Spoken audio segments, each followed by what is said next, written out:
Ladies and gentlemen, imagine this: a royal ship sails quietly into the harbor, its white hull gleaming under the northern sun.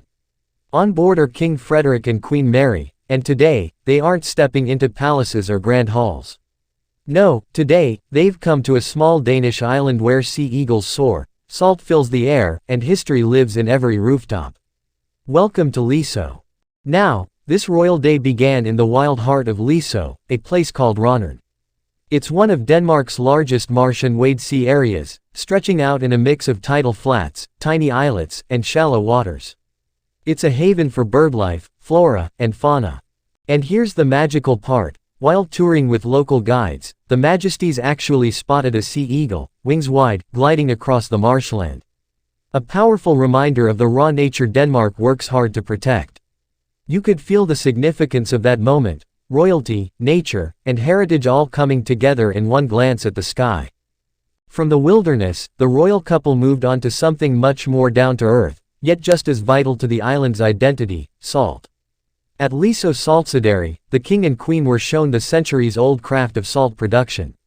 For generations, salt wasn't just a product here, it was survival, trade, and pride.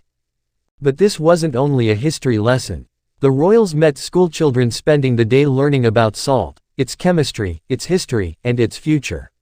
Picture that scene: children with salt on their hands, proudly explaining to the king and queen what they'd just discovered.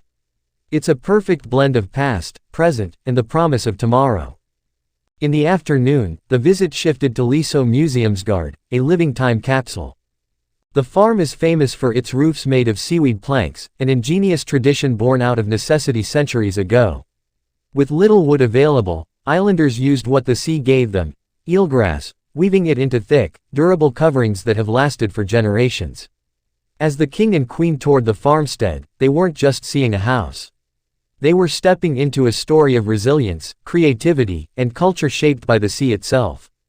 So, what looked like a simple day's itinerary, a nature safari, a visit to a saltworks, and a tour of a museum farm, was in fact something far greater.